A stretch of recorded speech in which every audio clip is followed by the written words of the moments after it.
Hey guys, how you going? Hope you're all doing very well. This afternoon I'm going to be doing another movie review. This movie is a horror film from the United States, English language, released in the year 2013, directed by Michael S. Ojeda, and this film is called Savage. So Savage is about this deaf girl. She is going to move across the country in order to live with her boyfriend, but in order to do that she's going to have to spend a few days on the highway in the middle of the desert. So it's in the middle of nowhere. Some of her relatives are very concerned about this because it's not the spot for a very innocent woman such as this character, but she decides that this is what she wants. She's going to start a new chapter and that she's going to be very happy. So along the way she runs into a bit of a problem when she realizes that there is a Native American Indian who is gravely wounded. He's lying on the street, he's begging for help, and so she doesn't know what to do. But she sees that this guy has a friend, and this friend is being hunted by a group of hillbillies in a truck. And so this friend actually gets run over and he gets killed. And so this woman knows that the same is in store for this mortally wounded man. So she goes back to try and help him the best she can, but unfortunately the rednecks, they catch up to them and they basically kill this Indian and they brutally rape and ultimately murder this woman. So the boyfriend doesn't know where his girlfriend is, and so he sends out a search team in order to try and get the bottom of what's going on. But in the meantime, this Native American Indian witch doctor, he actually finds this woman's body, and he wants to resurrect this woman. He wants to bring her back to life, but unfortunately things don't go the way they planned because there is a vengeful Indian spirit that has taken over the body, and he's going to use this woman as a vessel to exact revenge on the white man that befell him many 100 years before. So it's going to turn into a quest for vengeance, and whether or not the woman and this spirit can exact their revenge is something you're going to have to find out for yourself, because that's as far as I'm going with my synopsis. Now my thoughts on Savage.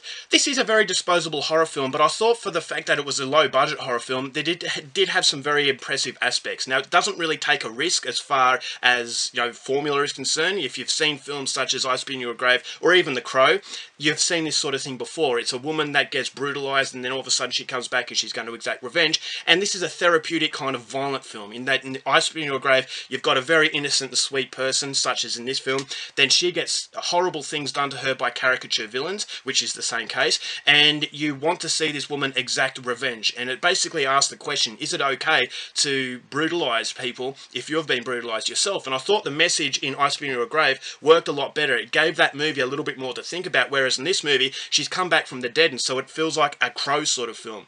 And unfortunately this movie didn't have the quality of The Crow, but it still had that idea that this person has been hard done by, and they're going to get what these people deserve. And I thought the way that she exacts her revenge is very, very brutal. This is an extreme horror film, and some of the kills look really, really good. And so I was shocked by that. And so because it's a therapeutic sort of disposable horror film, if you treat it that way, then you might get something out of it. I will say that there are quite a few shortcomings, and I think that's down to its budget. But apart from that, I thought the cinematography made it feel like a very grindhouse type of movie. Thought the acting, considering the budget, was actually serviceable. And I really liked the connection with this woman and her boyfriend. I could feel the love there. I could feel the hardship, and I could feel the heartbreak at the end of the movie. So it's a little bit more than I first anticipated, and so that was all very good. I thought that the director actually had a little bit of input into these characters. It could have been very easy just to make this an extreme film for the sake of being an extreme film, but Michael S. Ojeda, he actually goes out of his way to give you these characters that you can get some kind of relatability to. So this deaf woman,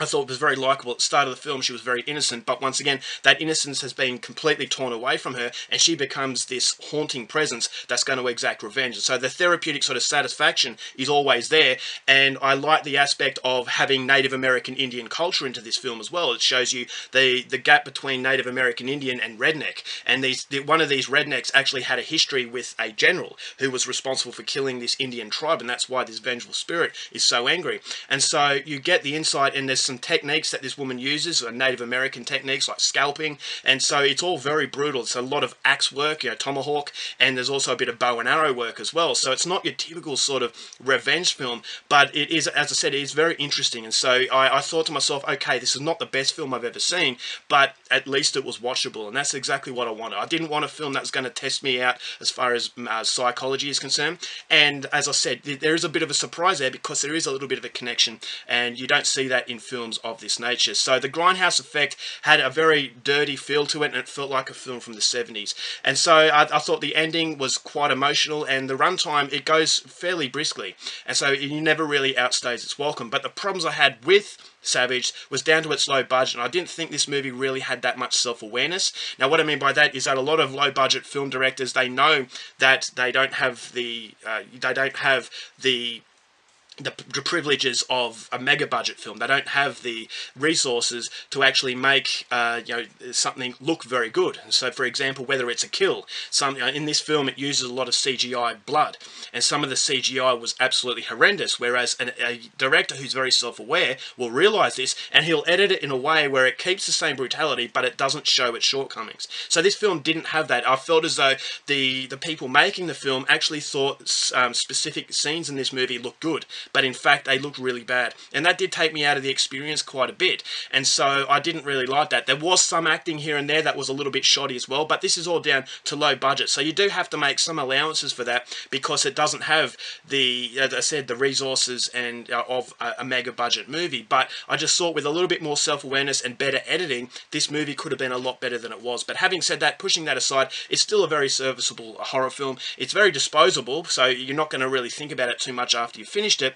But if you want 80 odd minutes where it's going to be a woman just exacting revenge on really despicable people, then this one's definitely a shot for you, especially if you like films such as I Spin Your Grave and even The Crow. So it's a very interesting movie. It does have its shortcomings, but for a low budget independent horror film, I thought that it did have some very impressive quality. So overall, for Savage, going to give this one 2.5 stars. Go out there and see it. Alright guys, that's it for my review. Hope you enjoyed it. Till next time you watch movies, and I'll see you later.